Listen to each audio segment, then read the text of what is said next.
agora no Repórter MT eu recebo essa mulher maravilhosa, famosa, nacional, internacionalmente, Almerinda Lonsby. Eu vi a Almerinda nascer, os segredos de Almerinda, pude compartilhar esses segredos lá quando ela começou. Almerinda, faz tempo. Ana, faz muito tempo. Os Segredos de Almerinda estreia em 2000. Nossa, né? Então esse ano, 19 anos. anos vou fazer já, que eu existo, né? Como personagem. A Almerinda, ela veio, quando ela surgiu, foi com qual intenção? Porque eu me lembro que a Almerinda tinha, quando nasceu, né, as questões psicológicas muito afloradas, muito rica, ficou viúva, então passou por vários conflitos emocionais, psicológicos, e de repente a Almerinda se politiza de tal maneira que se torna a voz do povo. Sim, Ana, eu nasci durante uma entrevista lá no Diário de Cuiabá, que era com a Tânia, eu acho que era a redatora-chefe na época. Ela tinha assistido uma peça do André que chamava Antes Só Que Só Acompanhado. E ela ficou revoltada, porque o André fazia 3 mulheres e ela falava que nenhuma era de verdade. E aí eu tava dando entrevista pra ela e ela perguntou: que dia você vai criar uma mulher que seja de verdade, uma mulher que a gente olhe, seja uma mulher em atitude, né, fisicamente. E aí eu fiquei com aquilo na cabeça, eu cheguei em casa, eu fui buscar personagens na internet, eu peguei Narcisa Tamborindeg, Rosinha Garotinho e tinha uma outra, gente, eu não lembro, foram 3 madames fortes, de personalidade autênticas. Exato, e aí eu nasci a partir daí. No início, eu falava mais sobre a minha vida, né, meus conflitos psicológicos, realmente era isso. De consumo, né, de beleza, de tudo. Exato. Mas eu senti uma necessidade de ter um diferencial, como Chico Anísio, como Jô Soares. Eu não queria ser mais uma. Eu precisava ter um tema que puxasse o resto. Eu decidi falar de política, que é uma coisa que ninguém quer falar. Sim. É uma coisa que as pessoas têm medo, têm receio. Elas acham que vão perder muito mais do que ganhar. E realmente não é fácil falar de política. Até porque quando você começou a se posicionar, a sua vida deu uma reviravolta. Foi. No início eu mais perdi do que ganhei. Você começou época do Blairo falar? Foi quando o Blairo era governador?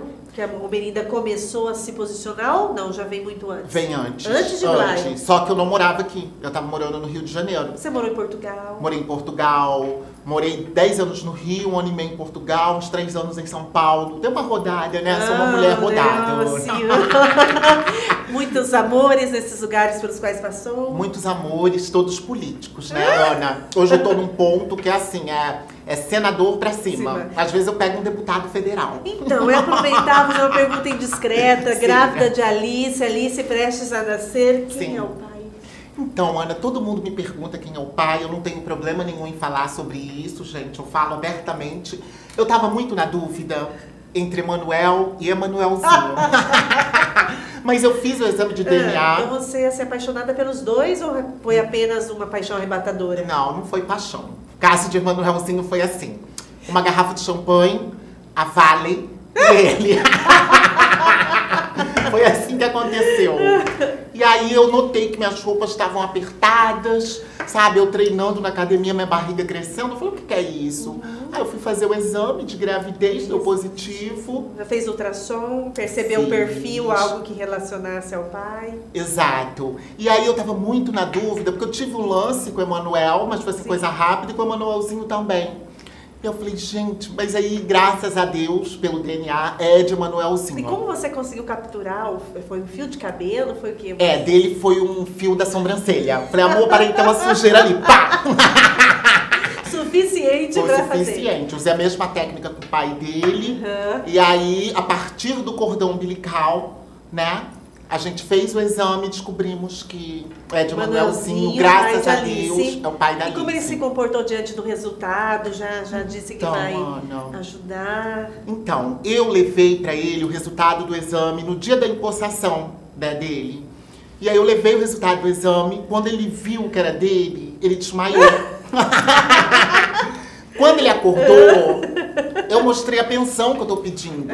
Eu tô pedindo 50 mil, que eu acho que não dá pra nada, Ana. Como que você calculou? A partir de que essa base de valor? Eu fiz um cálculo básico, assim, tipo inglês, a natação, né, o japonês, a Disney.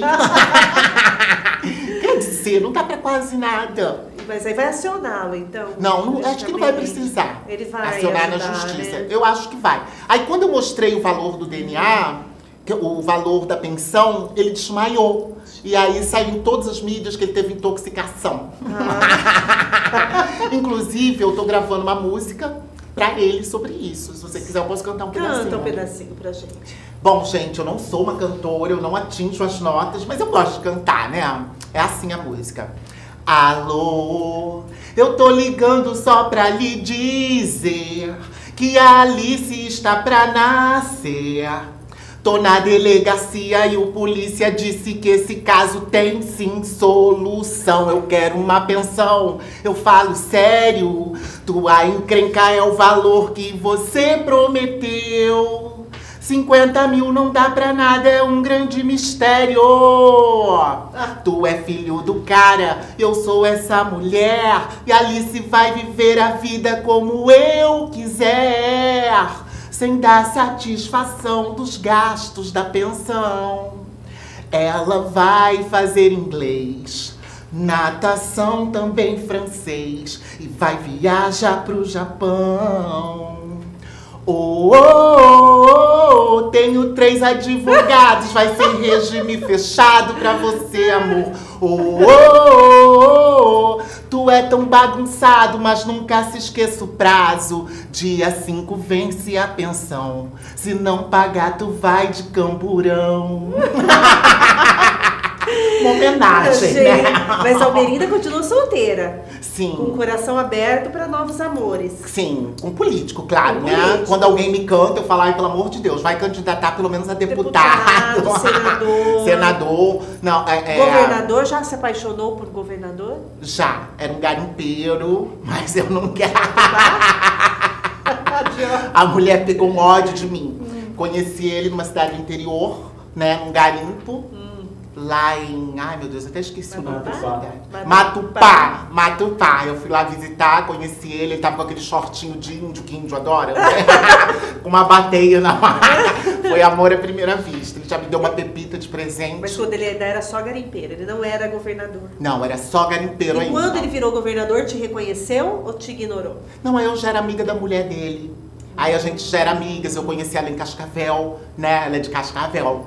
E aí ela me processou. O que eu podia esperar de uma amiga que vem de Cascavel, uma cidade com nome de cobra? Uma picada. Almerinda, em toda essa trajetória, qual foi o momento mais difícil das perseguições, assim? Porque Blairo foi mais leve. Blairo e Terezinha lidaram com mais tranquilidade diante do humor que você Sim. imprimiu. Porque tudo isso é uma maneira de provocar reflexão. Exato, da população e dos governantes, porque chega até eles, as minhas piadas, as minhas críticas chegam. Então eu quero que eles se toquem o que eles estão fazendo e quero que a população também reflita sobre. Às vezes a gente está na correria do dia a dia e as coisas passam batidas. A gente, sabe, não percebe as informações que estão disponíveis em sites, jornais, televisão e simplesmente eles vão deitando e rolando. E quando ficou difícil? Assim, que você sofreu perseguição, foi... Olha, o momento mais difícil da minha carreira foi durante o governo Silval. Esse foi o momento mais difícil. Chegaram de dar 4 tiros na porta da minha mãe. Acho que esse foi o momento mais dramático. Eu tive que sair da casa dela. Sempre que eu vinha a Cuiabá, eu ficava lá, né? Mas foi bom, porque eu aluguei um lugar para mim no Jardim Cuiabá, montei minha escola de teatro, o espaço em casa. Porém, foi um momento complicado, onde havia uma perseguição da mídia, a SECOM me perseguia na época, saiu um comunicado interno, quem me contou isso foi uma amiga minha, jornalista maravilhosa, não vou citar o nome dela para não comprometê-la, mas ela veio e falou para mim, olha, eu trabalho no site e tal, e chegou lá um comunicado que a gente não pode divulgar nada teu, a não ser que seja para falar mal, mas divulgar teus trabalhos censura. não. Censura. E aí eu só saía em sites independentes, todos os sites, jornais, TVs que recebiam verba da SECOM, né? Mídia, propaganda, é como se eu não existisse. Foram impedidas de divulgar o seu trabalho. Foram impedidos de divulgar meu trabalho. E você acha que o que pegou? A questão, as denúncias, a questão de falar o que muita gente gostaria de falar na época, foi questão pessoal, passou da questão profissional para a questão pessoal? Sempre vai pro lado pessoal. E eu descobri que quando você faz uma piada, uma crítica, uma denúncia de um político, você não atinge só ele. você está atingindo ele, a mulher, a família, os amigos, alguns eleitores, né? As pessoas no início, quando eu falava sobre o desvio da Copa, as pessoas me batiam muito, eu perdi amizades, né? As pessoas falavam, você quer aparecer, tudo que você faz é para aparecer. E quando, na verdade, eu uso a projeção que eu já tenho. Sim. Quando eu voltei para Cuiabá, eu já tinha uma projeção muito grande, porque eu tinha ficado 8 anos gravando na Rede Globo. Sim. Né? Já tinha participado 3 vezes do Faustão, já tinha feito... Então, assim, já vi uma projeção. Então, eu usava essa projeção para fazer denúncia, só que eles invertiam. Você está usando isso para aparecer. Quando eu fui processada 2 vezes, uma civil e uma criminalmente, eu fiquei muito chocada, porque eu falei, para aí, gente, eu estou fazendo denúncias sobre um lar de crianças, onde crianças estão passando necessidade, crianças estão sendo molestadas, crianças estão sem medicamento, convulsionando todos os dias, e aí eu vou, denuncio um desvio de 54 milhões, e eu sou a criminosa. A pessoa entra com uma ação criminal contra mim, porque eu estou fazendo denúncia. E quem desviou o dinheiro é o quê? O humorista? E como se resolveu? Foram arquivadas? Ocorreu o trâmite dessas ações? Então, primeiro houve um Hoje acordo. você pode falar. Posso, sempre sobre pude falar Silval, sobre tudo Roseli, isso. pode Posso falar sobre todo mundo. A amizade acabou com a Roseli, depois você tomou. Nada, a gente vive tomando nossos champas juntos. Então, na época o meu advogado era uma ON. Você visitou na cadeia? Eu fiz uma visita íntima, fiz. Inclusive, eu achei até que eu tinha engravidado naquela visita. Eu fiz uma visita íntima possível, sim. E aí, Ana, meu advogado era uma ON e ele falou pra mim o seguinte, vamos fazer um acordo, que é o melhor caminho. Só que passaram a perna em mim e nele durante o acordo. O advogado do outro lado era o Ulisses Rabaneda, que é meu amigo também, e me deram uma cópia pra ler, e as cópias de baixo eram 40% ou 60% adulteradas, o conteúdo. E eu não vou ler todas as cópias, você parte do princípio da boa-fé. Então, a cópia de cima era a cópia que eu conhecia do acordo, e o acordo era muito simples. Eu poderia continuar fazendo o meu trabalho, falando dela e do Silval, e eles retirariam as 2 ações contra mim. Só que as cópias de baixo falavam praticamente que eu pedi perdão de joelhos, que eu nunca mais falaria sobre eles. Então eu me passaram a perna. Quando eu cheguei em casa, eu fui proibida. Meu advogado falou, não fala com a imprensa durante os próximos 3 dias. Meu telefone não parava. E aí me deu curiosidade, eu abri pra ver o que estavam falando de mim. E estavam acabando comigo, que eu tinha recebido 1 milhão no acordo. Nossa! Que eu tinha recebido verba pra não falar mais. Se tivesse 1 milhão, você também no Brasil, mas... Gente, se eu tivesse 1 milhão... E aí eu tenho, né, Ana? Só que assim... Mas um dinheirinho a mais, a menos, exatamente. Né? E aí, amor, eu procurei o meu advogado e falei, eu quero cancelar esse acordo. 2 dias depois, mais ou menos. Falei, eu tô queimada na cidade, tá todo mundo contra mim. A população que tava a favor ficou contra. Todo mundo, você é uma corrupta, você ganhou dinheiro, você se vendeu. Eu fiquei chocada com aquilo tudo. E aí o meu advogado falou que não era possível cancelar. Aí o que eu fiz? Procurei o juiz. O juiz era o Iali, na época. E aí o Iali me explicou todo o caminho, né, pra eu cancelar o acordo. E aí eu fui e expliquei pro meu advogado. Falei, ó, o caminho pra cancelar é esse aqui. E aí o acordo foi cancelado. E aí, chegou assim, meses depois, ela conseguiu uma decisão que eu não podia, ela conseguiu validar aquele acordo falso. Sim. E aí havia uma decisão que eu não podia mais falar nos meus shows, Silval e Roseli. Eu não podia citar esses 2 nomes. Não, eu estava proibido judicialmente. Aí foi simples, na hora que eu recebi a notícia, a primeira coisa que eu fiz foi fazer uma sessão de fotos, de vídeo, toda amordaçada, amarrada. E gravei, né? Gravei um vídeo falando, bom, gente, já que eu não posso falar, vou cantar. E aí eu gravei uma música, posso cantar um pedaço? Pode. Que era assim... Prepara, sai fora, Barbosa, chegou a poderosa Almerinda afrontosa, afronta os Barbosas, Rosi se incomoda, apela pra justiça que fica de cara com a repressão. Se não tá mais aguentando, não desce pro play. No garimpo você manda, lá você é a lei. Mas aqui na capital eu tenho mais poder. Tem um povo e ele está contra você. Vai, tenta me calar me processando, mas eu vou continuar falando. O Silval nem tá acreditando. A rainha ficou louca, me mandou calar a boca. Rose é louca. Nunca mais mexeram comigo, Nunca mais. Ana. Não. Desistiram. Desistiram. Deixa pra lá. Até porque o humor, a arte, ela existe desde que o mundo é mundo. E Exato. é fundamental e essencial. E é questão de respeito também, né? Sim.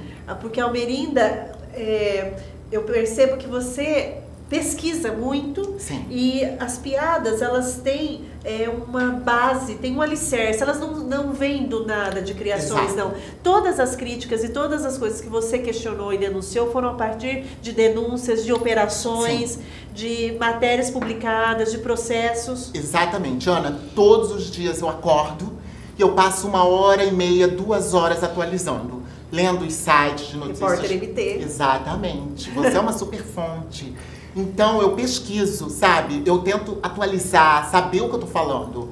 Tanto notícias regionais, como notícias, né, nacionais e internacionais. O governo táxi, eu li em uma matéria que diz que o governo táxi foi o governo onde se mais prendeu, né? Mais secretários foram presos. Exato. E isso realmente é real. É real. Conseguiu ter mais secretários afastados e presos que o governo Silval. E qual a sua avaliação do governo táxi, Almerinda? Foi uma enganação, Ana. Sinceramente, eu achei que era uma pessoa que estava cheia de boas intenções, mas que o poder corrompeu. Táxi era um amigo pessoal meu, foi meu professor, eu sou formada em Direito, porque quando eu decidi que eu queria ser mulher de político, né, eu falei, eu preciso entender de divórcio. De lei. Que é aí que vem o De dinheiro, lei, né? das pensões, né? Exatamente. Então, eu sou formada em Direito, e o táxi foi meu professor por 2 semestres. Então, assim, a gente tinha uma relação de amizade. De admiração, De respeito. E o táxi, todas as vezes que encontrava comigo, ele falava assim, ó, te admiro muito, admiro o teu trabalho, continua fazendo. Até o dia que eu fiz a primeira piada com ele. Quando eu fiz a primeira piada com ele, quando eu encontrei com ele, ele virou a cara. E qual foi essa piada? Você lembra o que foi que você questionou nessa piada? Olha, essa Era primeira... leve, né, quando começou. Era. Essa primeira piada... eu não lembro o conteúdo, mas a piada que mais afetou eles foi durante a campanha dele para governo, porque eu comecei a bater no táxi quando ele era senador já. Sim. E aí no governo ele já não me enganou, eu já não votei nele para governador. Teve mas nada senador, afetivo, amoroso com ele. Com táxi não. Não. Com táxi não, até porque rola um boato que ele não tá dando no couro. E aí, gente, eu não vou ficar perdendo tempo fazendo sabãozinho, né? E aí, Ana, foi na campanha de governo a minha piada que mais ofendeu eles. Eu lembro que a mulher dele, Samira, na época, ela foi no Face durante a campanha para governo e escreveu um texto mais ou menos assim. Riva já foi preso, táxi nunca foi. Janete já foi presa, eu nunca fui. Eu não tenho genro ainda, mas quando eu tiver ele nunca vai ser preso, o genro dele já foi. Não falamos com reeducando. Não conversamos com ex-presidiários. Aí eu dei um Google, né? Levantei toda a capivara da família Martins e fiz uma piada boba, gente, que era assim: será o caso de chamar Márcia Goldschmidt para resolver esse caso de família, onde Samira não fala com o pai e Pedro não fala com o sogro, visto que o pai de Samira foi preso pela Polícia Federal, foragido em Guarantã do Norte, acusado de desviar milhões do governo do estado? Pronto, ódio mortal de mim. E tudo baseado em pesquisa de fonte séria. Que Exatamente, o pai dela já foi preso. E aí, pronto, ficou com ódio de mim. Tinha que ficar com ódio ou do pai, que desviou o dinheiro, ou da Polícia Federal, que prendeu o pai. Aí a amizade acabou, então. A amizade acabou. Aí ela começou a me perseguir. Aí, por exemplo, eu fui chamada para um Vem Pra Arena de Natal. Sim. Ela tirou da secretaria. Ela falou que ela escolheria, que a Setas ia cuidar daquele Vem Pra Arena, só para ela tirar meu nome.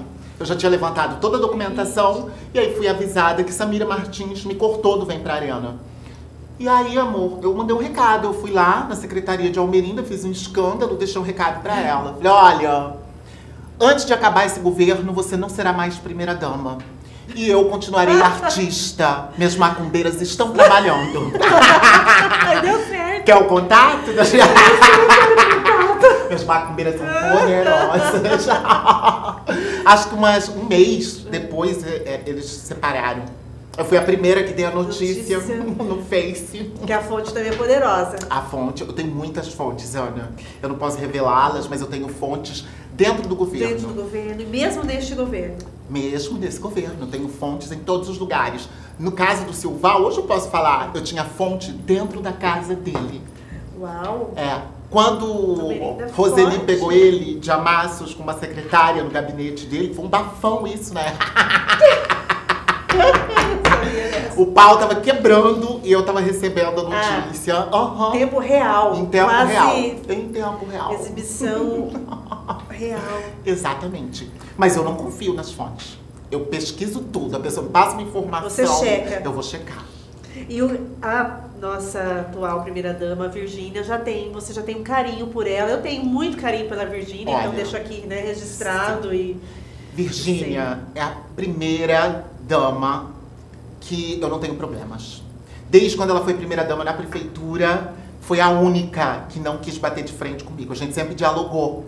E todas as vezes que eu critico o Mauro, o marido dela, ela entra em contato, ela me explica a situação, ela passa o ponto de vista dela.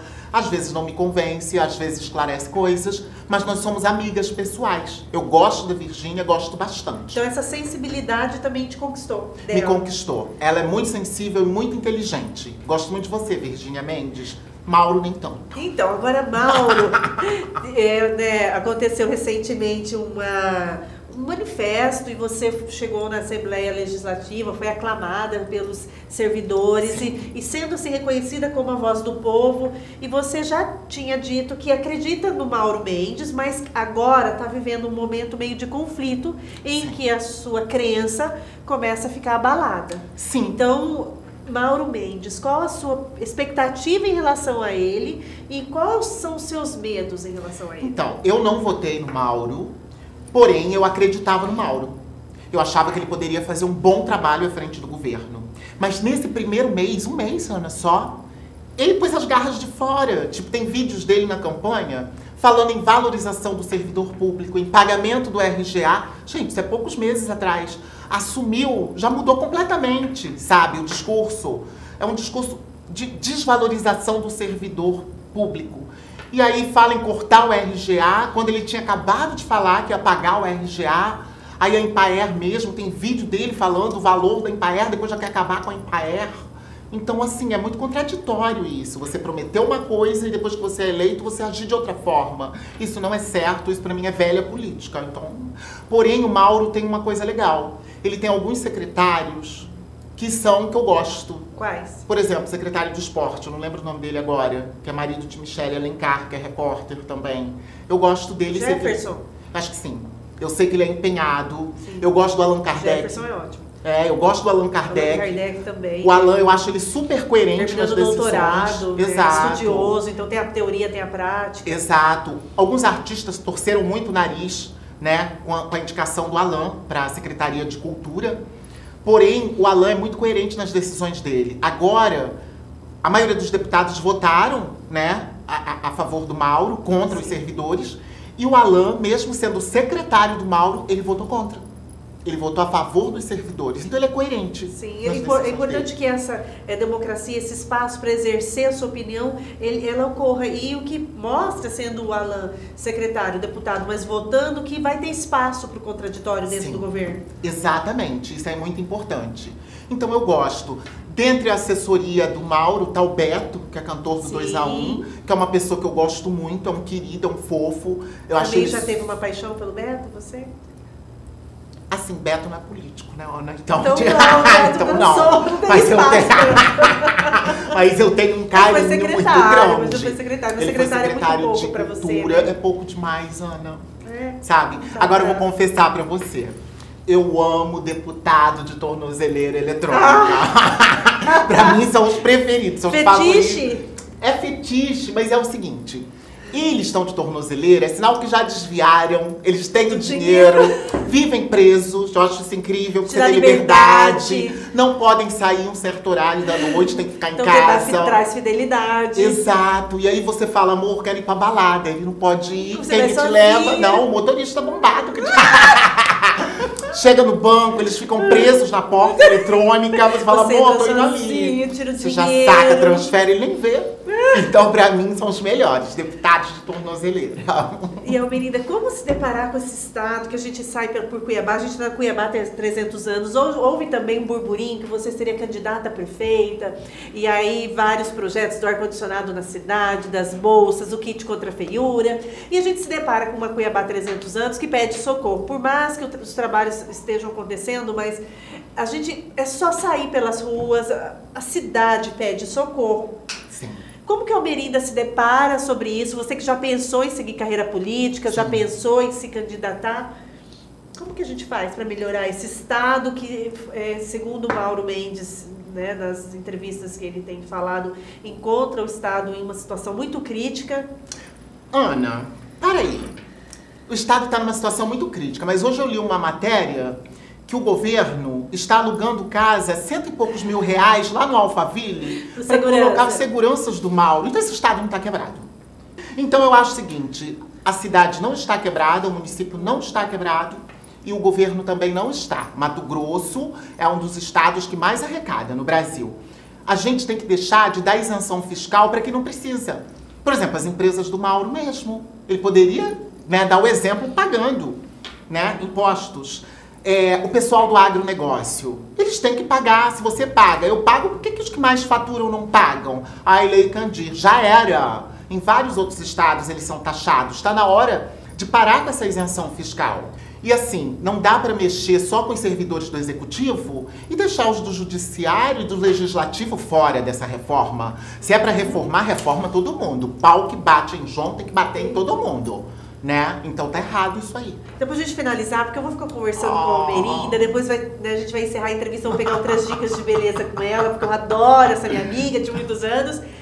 Pra gente ter uma Cuiabá dos 300 anos, o que a Almerinda tem a dizer para quem está nos assistindo? O que a gente, como população, a gente pode fazer para ajudar, para modificar? Porque você está soltando a voz. Mas sim, o que cada um pode fazer para ajudar, para contribuir? Porque eu percebo que muitas das suas tiradas, sejam elas ácidas e que incomodam e muita gente, mas elas vêm com o intuito de buscar reflexão, fazer rir, claro que a gente não tem como ficar diante de Almerinda sem rir, porque ela é uma artista, comediante, mas também provocar reflexão. Então, qual a reflexão que você deixa?